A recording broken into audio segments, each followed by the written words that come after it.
Good day to one and all. I'm just making this video to address this issue, which I'm seeing is creating a buzz on social media, which is about this halal meat issue.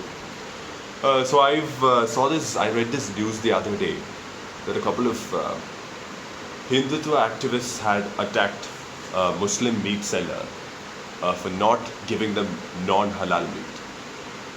See, while I support this idea of not having to impose halal on everybody, okay, I support it, but I do not believe in harassing and beating up innocent meat traders for that.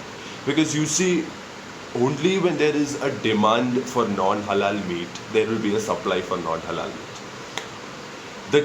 Unfortunately, the demand for Jatka certification, I'm just taking an example of Jatka certification, the demand for Jatka certification is not even 1% of the demand of halal meat in this country.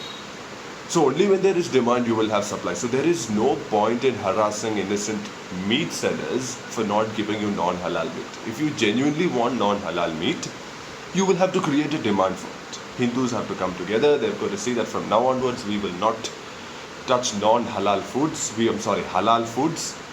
We will only eat foods which have been prepared by Hindus. Now that I've addressed that first issue, let me get to the second issue, which is being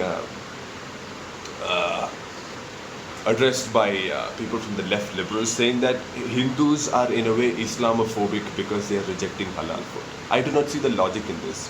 So if you apply that same logic, aren't Muslims also Hindu-phobic for rejecting non-halal foods? I mean, why this hypocrisy when it comes to talking about Hindus? Because here is a religion, Muslim is a religion which says that Hindus are kafirs and they're like infidels of sorts, they're lower than Muslims, or they won't go to heaven, they'll burn in hell. So, and why should Hindus eat food prepared by a community which considers them as substandard citizens, right? So it is completely irrational for you to expect Hindus to continue eating halal food. So while I completely support this idea of Hindus rejecting halal food, I do not like the idea, I do not like the way some Hindus are going about and resolving this issue. Because this issue needs to be resolved by Hindus creating a genuine demand for non-halal meat, like Jatka certification. So Hindus have to come up together, right? And they have to create a genuine demand for this. And that is the way you have to resolve this issue, and not by accusing or harassing meat.